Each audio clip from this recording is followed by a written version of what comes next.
Bismillahirrahmanirrahim. Assalamualaikum warahmatullahi wabarakatuh.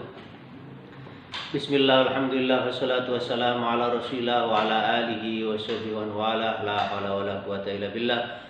Subhanaka la ilma lana illa ma 'allamtana innaka antal alim hakim.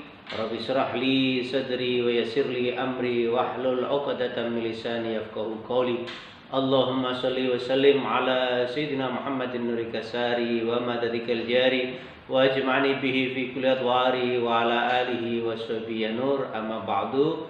Ikhwani ikhwati, anak-anakku semuanya rahimakumullah, marilah kita awali kajian kitab Risalatul Jami'ah saat ini dengan membaca niat bersama-sama. Bismillahirrahmanirrahim.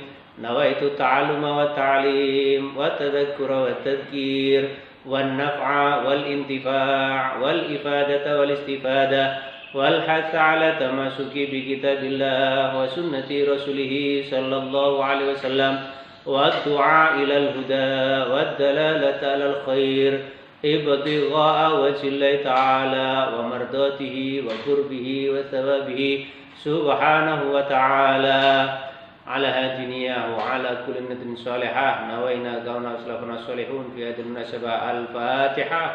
أعوذ بالله من الشيطان الرجيم. بسم الله الرحمن الرحيم.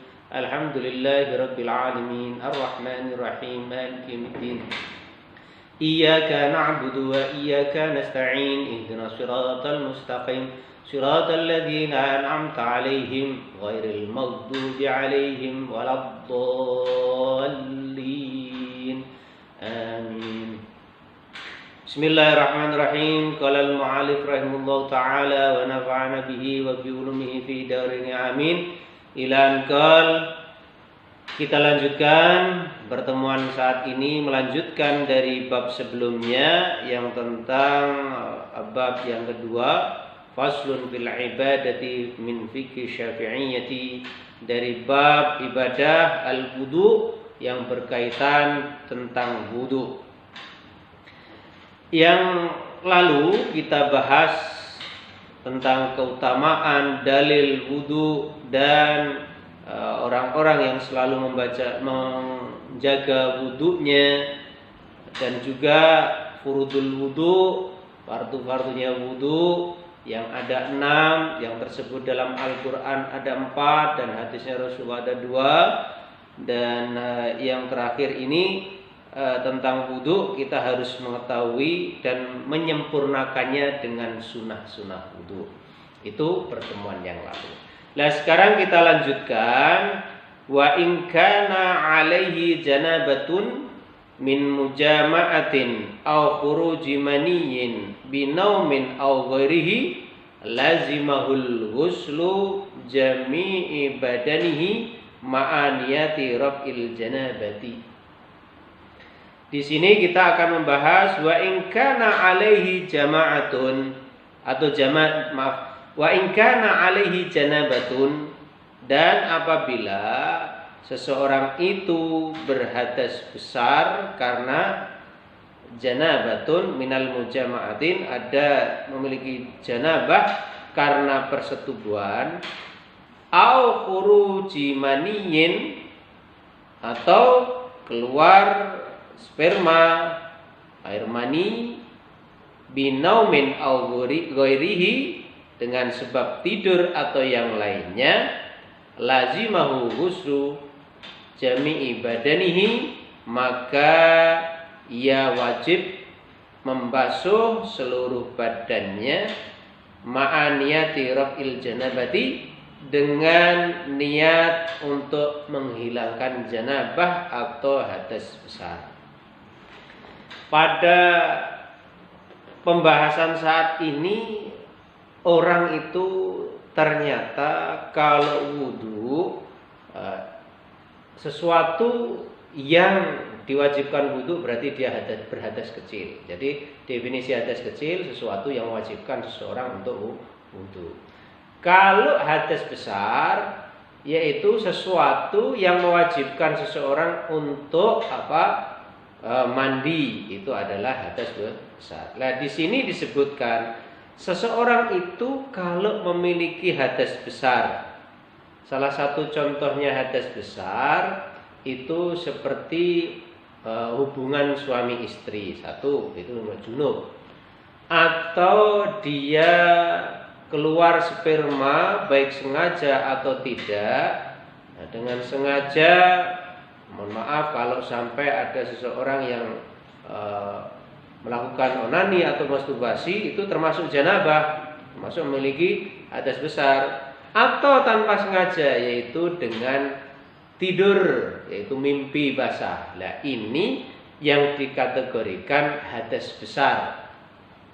Dalam hal ini, orang yang memiliki hadas besar, baik itu laki-laki ataupun wanita, maka memiliki kewajiban. Kewajibannya apa? Maka lazimahu ghuslu jami'i badanihi, maksudnya adalah wajib mandi besar. Untuk apa mandi besar itu? Menghilangkan hadas besarnya.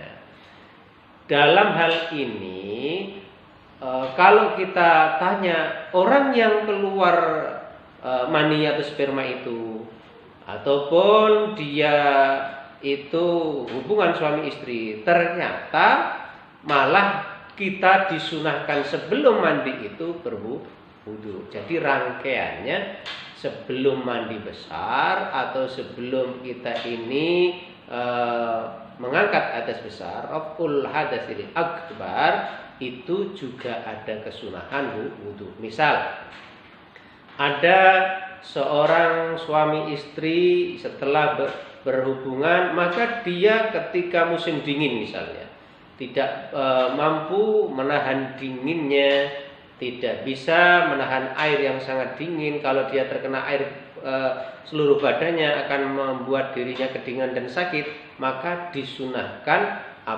sebelum mandi besar itu adalah wudu. Seperti itu. Ternyata di sini salah satu hikmah, selain tadi untuk sholat, selain tadi untuk melakukan ibadah, ternyata wudu itu juga disunahkan sebelum mandi janabah atau mandi besar. Seperti itu.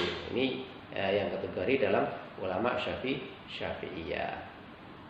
Selain itu juga, kalau seorang wanita yang suci dari haid atau nifasnya sebelum mandi besar, maka juga disunahkan sebelum mandi besar. Di situ ada nanti sunah-sunah mandi besar, baik itu sunah sebelum mandi, sunah saat mandi, ataupun sunah setelah mandi. Juga disunahkan sebelum mandi wudu sebentar, setelah itu dia mandi, setelah lagi kita istiqomah untuk menjaga tidak batal ataupun menjaga kesuciannya dan menjaga wudunya, wudu secara istiqomah seperti yang lalu dilakukan oleh sahabat Rasul yang bernama sahabat Bilal bin Rabah radhiyallahu anhu.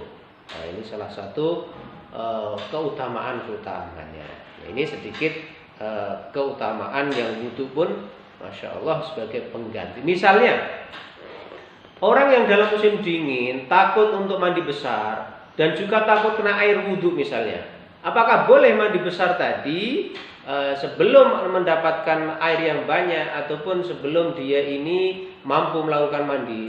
Apa gantinya? Satu yaitu wudu, yang kedua juga tayamum.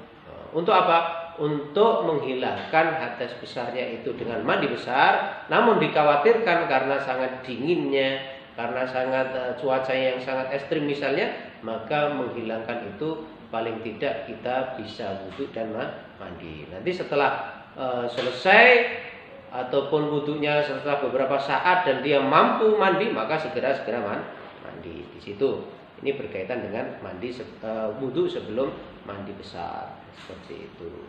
Atau ketika janabah memiliki hadas besar. Baik, itu sedikit satu paragraf tentang janabah ataupun mandi besar. Kita lanjutkan sekarang. Kalau masalah mandi dan wudu itu saling berkaitan, bukan hanya saat mandi besar saja disunahkan wudu. Misalnya disunahkan wudu juga itu ketika mau mandi sunnah. Apa itu mandi sunnah? mandi yang dilakukan untuk hal-hal yang sunnah. Misal kita mau menghadiri sholat Idul Fitri atau Idul Adha, maka disunahkan mandi sunnah Idul Fitri atau Idul Adha. Nah, sebelum mandi untuk menghadiri Idul Adha atau Idul Fitri juga disunahkan wudu sebelum mandi. Ada lagi mandi untuk menghadiri sholat Jumat bagi laki-laki. Itu juga mandi sunnah. Nah, terus bagaimana? Sebelum mandi sunnah tadi juga kita disunahkan juga mandi wudu sebelum mandi Jumat. Begitu juga mandi untuk sholat istisqa, seperti itu. Mandi di setiap malam bulan Ramadan mau menghadiri sholat taraweh dan mau qiyamul lail seperti itu dan lain sebagainya. Itu berkaitan dengan wudu sebelum mandi. Baik, ini sedikit tentang kesunahan yang ada. Berikutnya wa yunqidul wudu'a al-khariju min ahadi sabilaini. Ini berkaitan erat Berkaitan erat dengan wudu, yaitu yang membatalkan wudu. Namun sebelum kita masuk ke hal-hal yang membatalkan wudu, tadi itu kita sedikit membahas tentang janabah. Janabah ini salah satu hal yang mencegah sahnya sholat juga. Dan juga istilah kita adalah karena persetujuan atau keluarnya sperma air mani baik sengaja ataupun tidak disengaja. Kalau dalam hadisnya itu idzal talqa khitanani faqad wajibal ghuslu rawal Bukhari. Apabila telah bertemu dua khitan, yaitu dua kemaluan seorang laki-laki dan perempuan, maka wajib mandi, yaitu mandi wajib. Namun kadang-kadang kita perlu bertanya,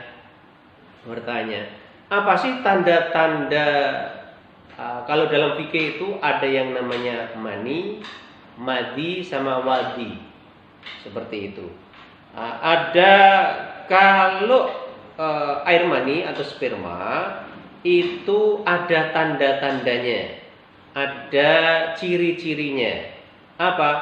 Al-maniyu, yaitu mani atau sperma, huwa ma'un abyadun sakhinun, suatu cairan yang putih kental. Itu satu.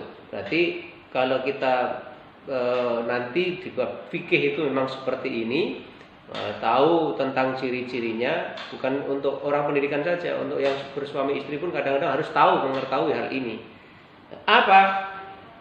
Ma'un abyadun sakhinun, ada air kental yang putih. Yang itu yang pertama ciri kata. Yatadaffa'u hala khurujihi. Keluarnya itu dengan tadaffu. Tadaffu itu seperti muncrat seperti itu. Yakhruju daf'atan ba'da daf'atin. Jadi muncrat sedikit demi sedikit itu. Terus yang ketiga, yakhruju bi syahwati. Keluar itu karena sebab syahwat. Itu yang ketiga, jadi yang ketiga. Terus yang keempat, wa biladzatin. Terus merasa nyaman dan merasa enak ketika sudah keluar. Wa yu'aqibuhu futur raha. Dan setelah selesai keluarnya itu badan merasa lemah ataupun lesu, seperti itu. Itu salah satu ciri-cirinya. Kalau baunya seperti apa? Wa raihatuhu rabban karaihati ajinir burri. Ya bisan wa karaihatil bayadil bibi. Kalau ketika masih basah itu baunya seperti bau adonan. Bau adonan tepung itu yang dicampur itu, telur itu.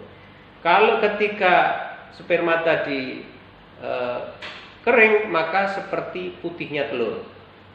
Waya bisan karaihati bayadil biti. Nanti kalau sudah istilahnya mengering, istilah itu mengering itu warnanya seperti putihnya telur, seperti itu, luar biasa. Maka dari itu ikhwan semuanya, anak-anakku semuanya, hal seperti ini kadang-kadang tidak terpikirkan dan tidak dipelajari. Padahal para ulama-ulama kita itu membahas sangat detail, membedakan itu mani. Kalau madi ini adalah apa? Salah satu cirinya air yang keruh. Madi itu yaitu salah satu cairan yang keluar sebelum mani, itu putih jernih seperti itu, keluar karena syahwat dan tidak mengakibatkan lemas, itu adalah madi.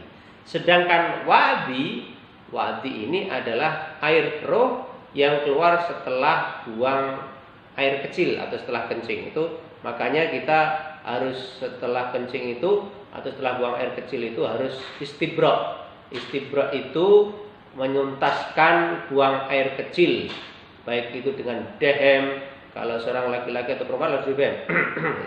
itu mengeluarkan sisa-sisa wadinya itu. Atau dengan membersihkannya, diurut ya, kemaluan laki-laki, ditekannya perut bawah oleh seorang wanita, itu cara-cara istibrak untuk mentuntaskan buang air kecilnya.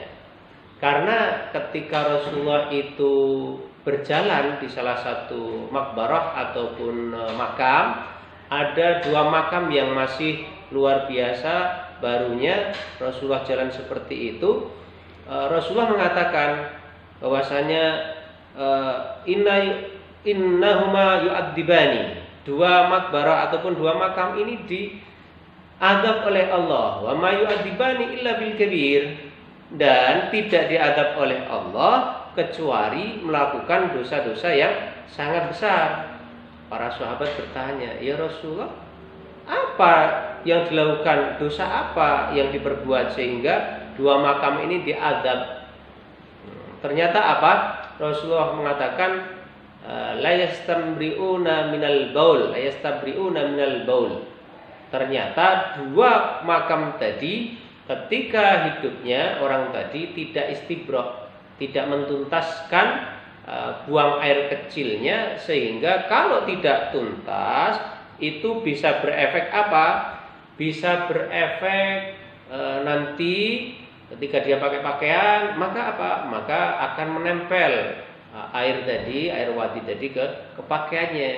Nanti kalau dibuat sholat atau dibuat ibadah, maka air wadi dan mati itu najis, dan otomatis ibadahnya, sholatnya tidak sah. Nah di situ maka perlu ekstra hati-hati, wahai anak-anak semuanya, ikhwani ikhwati, ini berkaitan dengan istibra. Makanya kalau buang air kecil harus pakai sunah-sunahnya, biar tidak seperti dua makam yang dilihat Rasulullah diazab oleh Allah.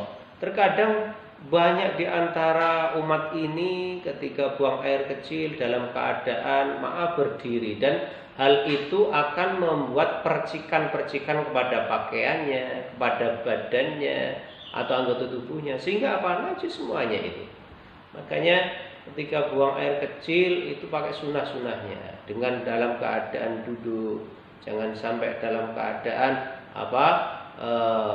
najis-najis itu bisa berpercikan ataupun bertebaran kepada anggota badan sekeliling kita. Seperti itu, ditutup kepalanya di tempat yang tidak dilihat oleh orang.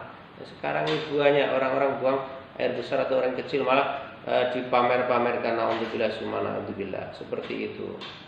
Nah, berkaitan dengan masalah ghusl jamil badan tadi ataupun dengan mandi besar tadi, ternyata juga ada niatnya.